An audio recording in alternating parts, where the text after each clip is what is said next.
Assalamualaikum warahmatullahi wabarakatuh. Di sini kami dari kelompok 3 yang akan menjelaskan materi tentang fotorespirasi dengan anggota kelompok 3 sendiri. Yang pertama ada Angela Zaradila dengan NIM 20510108009. Saya Anida Nur Izzatul Jannah dengan NIM 20510108005. Perkenalkan, nama saya Arinda Fengir Karisma dengan NIM 2041010800007.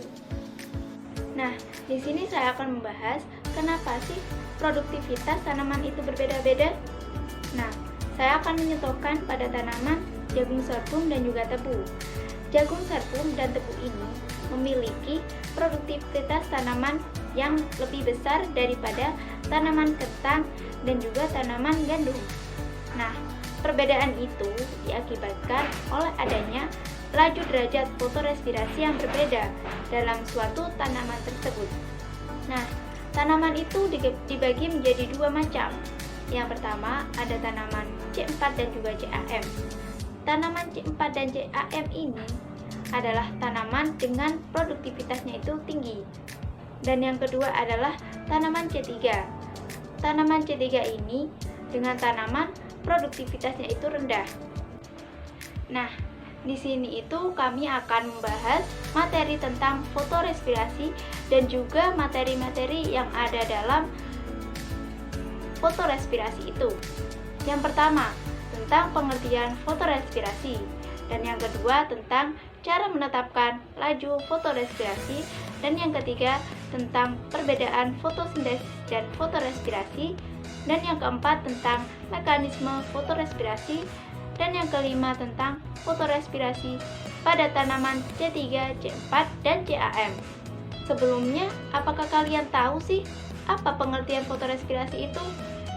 Nah, fotorespirasi ini biasa disebut dengan respirasi cahaya, yang artinya adalah sebuah respirasi pada tumbuhan yang dibangkitkan oleh penerimaan cahaya yang diterima oleh daun. Nah, proses ini itu sering dipandang sebagai bentuk inefisiensi dalam metabolisme tumbuhan, karena tumbuhan ini biasa mengoksidasi langsung produk fotosintesisnya atau glukosa. Akibat fotorespirasi ini, fotosintesis itu menjadi jauh lebih rendah daripada seharusnya. Namun, fotorespirasi ini diketahui juga menjadi pemasok beberapa komponen dasar dalam proses fotosintesis pula. Nah, selain itu, dengan fotorespirasi ini, jaringan tumbuhan itu lebih terjaga kesetimbangannya.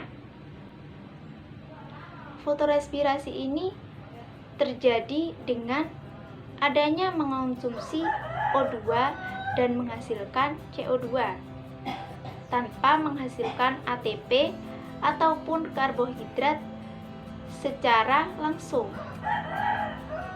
Fotosintesis ini berasal dari kata foto yang artinya cahaya dan respirasi yang artinya menghasilkan O2 dari CO2.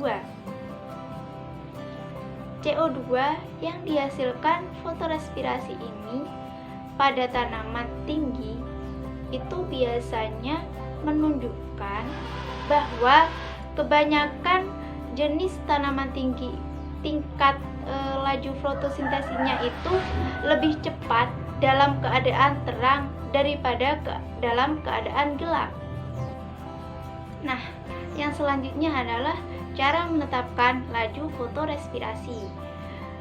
Laju fotorespirasi dari daun ini yang mendapatkan sinar biasanya itu dinyatakan dalam CO2 yang dihasilkan per dm kubik luas permukaan dari daun per jam. Nah, secara teknis sangat sulit diukur dengan tepat karena bagian dari CO2 yang dihasilkan daun itu akan diikat kembali dalam fotosintesis. Walaupun demikian, indeks dari besaran laju fotorespirasi ini dapat dihitung dengan mudah. Indeks ini bisa disebut dengan titik kompensasi CO2. Pada titik kompensasi CO2 ini nantinya yang menentukan suatu keadaan di mana intensitas cahaya itu menyebabkan CO2 yang lepas melalui respirasi itu sama banyaknya dengan yang digunakan dalam proses fotosintesis. Selanjutnya yaitu tentang perbedaan fotorespirasi dan juga fotosintesis. Secara biokimia, proses fotorespirasi merupakan cabang dari jalur glikolat. Nah, sebelum kita membahas tentang perbedaan fotorespirasi dan juga fotosintesis, kita akan membahas tentang persamaannya terlebih dahulu. Jadi, pada proses fotorespirasi dan juga proses fotosintesis, kedua-duanya yaitu menggunakan enzim yang sama, yaitu dalam proses reaksi gelap fotosintesis menggunakan Rubisco. Begitu juga dengan fotorespirasi. Untuk perbedaannya, proses fotosintesis terjadi ketika enzim Rubisco itu bereaksi dengan karbon dioksida. Tetapi untuk proses fotorespirasi itu terjadi ketika enzim Rubisco bereaksi dengan oksigen. Nah, di sini sangat menonjol perbedaannya. Kalau fotosintesis itu ketika Rubisco bereaksi dengan karbon dioksida, tetapi untuk fotorespirasi yaitu ketika Rubisco bereaksi dengan oksigen. Selanjutnya, fotorespirasi ini mengurangi efisiensi dari fotosintesis. Fotosintesis dan juga fotorespirasi adalah dua proses yang terjadi selama produksi energi menggunakan sinar matahari. Jadi di sini sangat jelas bahwa fotorespirasi dan juga fotosintesis ini sangat memerlukan faktor dari sinar matahari. Sedangkan Rubisco adalah enzim yang dapat disensor melalui di antara dua proses. Selanjutnya yaitu mekanisme fotorespirasi. Fotorespirasi ini mulai terjadi ketika suhu memanas atau memuncak. Ketika suhu sedang pada tanaman C3, jika memiliki cukup air dan juga patokan karbon dioksida yang melimpah, maka fotorespirasi tidak masalah. Konsentrasi karbon dioksida di atmosfer pada suhu normal adalah 380 ppm. Karbon dioksida berdifusi bebas melalui stomata daun dan melintasi membran kloroplas. Sementara itu, air berdifusi keluar melalui stomata, tetapi pada kondisi stomata kering. Pada kondisi stomata kering, itu stomata akan menutup. Kenapa demikian? Karena jika stomata menutup, itu mencegah kekurangan air yang berlebihan pada fiksasi karbon yang berkelanjutan. Dalam siklus Kelvin ini secara drastis itu mengurangi konsentrasi relatif karbon dioksida di dalam sel daun. Dan ketika karbon dioksida mencapai tingkat kritis sekitar 50 ppm, maka Rubisco berhenti memfiksasi karbon dioksida dan mulai mengikat oksigen. Pada jalur memutar, seperti pada contoh gambar, Rubisco mengikat oksigen lalu mengoksidasi ribolusa bifosfat menjadi 3 fosfogliserat dan fosfoglikolat. Lalu untuk 3 fosfogliserat ini langsung masuk ke dalam siklus Kelvin, tetapi berbeda dengan fosfoglikolat. Untuk fosfoglikolat ini menempuh jalur panjang memutar yang melibatkan 3 organel berbeda. Untuk 3 organel yang berbeda, yaitu yang pertama ada kloroplas, yang kedua yaitu pereksisom, dan yang ketiga yaitu mitokondria. Ketika di mitokondria, proses ini melepaskan karbon dioksida seperti halnya pada saat respirasi sel. Oleh karena itu, dinamakan dengan fotorespirasi. Dan untuk pada kloroplas, ini 3 fosfogliserat ini dirubah menjadi ribolusa bifosfat melalui tahap reduksi dan degenerasi pada siklus Kelvin. Dan pada gambar tersebut dijelaskan juga bahwa oksigen diserap, lalu CO2 dilepas tanpa adanya ATP, NADPH, dan metabolik kaya energi yang dihasilkan. Baik, di sini saya akan menjelaskan tentang fotorespirasi tanaman C3, C4, dan CAM. Untuk yang pertama yaitu tanaman C3, fotorespirasi pada tanaman C3. Tanaman C3 ini memiliki laju fotorespirasi yang sangat tinggi. Asam glikolat adalah substrat fotorespirasi yang terbentuk dari asam fosfoglikolat, yaitu asam yang terbentuk dari ribolusa 1,5 difosfat atau RUDP yang ada pada siklus Calvin pada fotosintesis.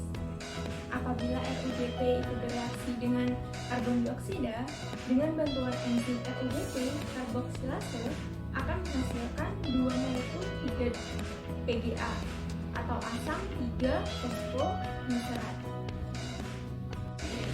Tetapi apabila bereaksi dengan oksigen dengan bantuan enzim RUDP, oksigenase akan menghasilkan 1 molekul PGA dan 1 molekul asam 2-fosfoglikolat.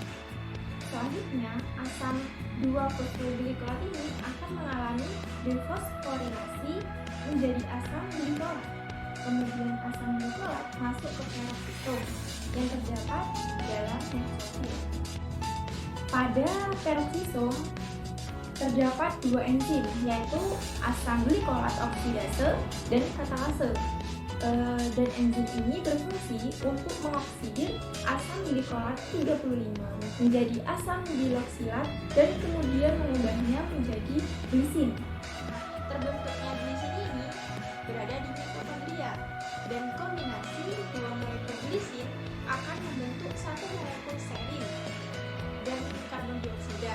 Akhirnya serin keluar dari mitokondria dan diubah menjadi karbohidrat. Untuk contoh tanaman C3 sendiri ada gandum, padi, dan kapas. Nah, kenapa sih tanaman-tanaman ini tuh termasuk tanaman C3? Karena tanaman C3 itu menggunakan rubisco untuk dapat memfiksasi karbon dioksida untuk memproduksi senyawa karbon 3. Nah, tanaman C3 ini enzimnya yang menghubungkan karbon dioksida dengan RUDP untuk proses pembentukan karbohidrat dalam proses fotosintesis. Di dalam proses ini proses awal asimilasi yang pula mengikat kandungan oksigen ketika bersamaan untuk proses fotorespirasi. Kemudian fotorespirasi tanaman C4. Nah, tanaman C4 ini memiliki laju fotorespirasi yang sangat rendah. Perbedaan antara enzim PEP karboksilase atau pada C4 dengan RUDP karboksilase C3 adalah kemampuannya menyemat karbon dioksida. PEP karboksilase ini mempunyai kemampuan yang lebih besar menyemat karbon dioksida dibanding dengan RUDP karboksilase, sehingga tumbuhan C4 itu laju fotosintesis bersihnya lebih tinggi daripada tumbuhan C3, terutama apabila konsentrasi karbon dioksida sangat rendah dan fotorespirasinya juga rendah. Karbon dioksida yang disemat oleh fotosintesis pada tumbuhan C4 bereaksi dengan asam fosfenol pirufat dalam sel mesofil, sehingga terbentuklah asam malat. Tetapi beberapa tumbuhan C4 itu ada juga yang menghasilkan asam aspartat. Asam malat ini atau asam aspartat diangkut ke mesofil dan masuk ke sel seludar pembuluh. Selanjutnya mengalami dekarboksilasi karbon dioksida yang dihasilkan akibat dekarboksilasi akan disemat oleh RUDP 36 karboksilase. Kemudian diubah menjadi gula dan produk lainnya melalui lintasan pentosa fosfat reduktif. Untuk contoh tanaman C4, Di sini ada rumput-rumputan, jagung, dan tebu. Nah, tanaman-tanaman tersebut termasuk ke dalam jenis tanaman C4 karena tanaman ini biasanya ditemukan di wilayah tropis. Nah, tanaman ini itu menghubungkan dua enzim yang berada di pengolahan karbon dioksida menjadi glukosa. Tanaman C4 ini termasuk jenis tumbuhan yang berada di wilayah panas. Nah, dan tanaman ini mempunyai kebiasaan yaitu ketika pada siang hari itu tidak membuka stomatanya secara penuh. Nah, untuk dapat mengurangi akan kehilangan air melalui transpirasi. Kemudian untuk yang selanjutnya yaitu fotorespirasi tanaman CAM. Nah, pemberian nama tanaman CAM ini pertama kali ditemukannya aliran reaksi tersebut pada famili Crassulaceae. Saat ini ada sekitar 20 famili tumbuhan CAM seperti Cactaceae, Orchidaceae, Liliaceae, Bromeliaceae, dan Euphorbiaceae. Metabolisme tumbuhan CAM ini yakni pembentukan asam malat dilakukan pada malam hari, sedangkan penguraiannya terjadi pada siang hari. Perilaku tumbuhan ini adalah stomata membuka pada malam hari untuk menyerap karbon dioksida, sedangkan siang hari stomatanya menutup. Untuk contoh tanaman CAM sendiri, di sini ada anggrek, ada nanas, dan ada kaktus. Tanaman tersebut termasuk jenis tanaman CAM karena tanaman CAM ini adalah tanaman kelompok sukulen atau tanaman yang menyimpan air. Tanaman ini yaitu tanaman yang stomatanya membuka ketika malam hari dan menutup ketika siang hari, dan mempunyai laju fotosintesis yang rendah jika dibandingkan dengan tanaman C3 dan C4. Persamaan antara tumbuhan C4 dan CAM ini adalah keduanya memiliki jalur metabolisme yang sama.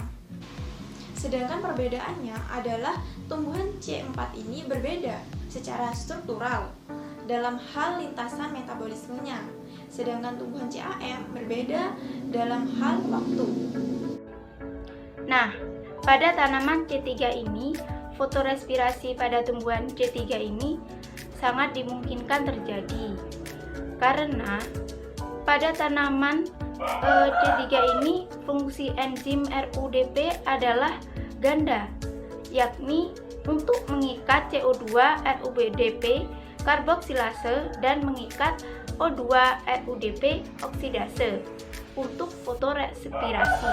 Nah, pemanfaatan CO2 hanya sebesar 50% karena adanya fotorespirasi. Pada tanaman C4, reaksi fotorespirasi pada tumbuhan C4 sangat rendah terjadi karena pada tumbuhan C4 ini memiliki enzim pengikat CO2 yaitu PEP karboksilase, sehingga tidak ada kompetisi antara O2 dan juga CO2. Selanjutnya, PEP akan langsung membawa CO2 ke RUBP sehingga menekan terikatnya O2 pada RUBP. Dan juga rendahnya fotorespirasi pada tanaman C4 ini menyebabkan tanaman C4 lebih produktif dibanding tanaman C3. Kemudian pada tanaman CAM, tingkat terjadinya fotorespirasi sama dengan tumbuhan C4. Namun, memungkinkan pengikatan karbon dioksida terjadi pada malam hari. Mungkin hanya itu yang dapat kelompok kami sampaikan. Kurang lebihnya mohon maaf. Wassalamualaikum warahmatullahi wabarakatuh.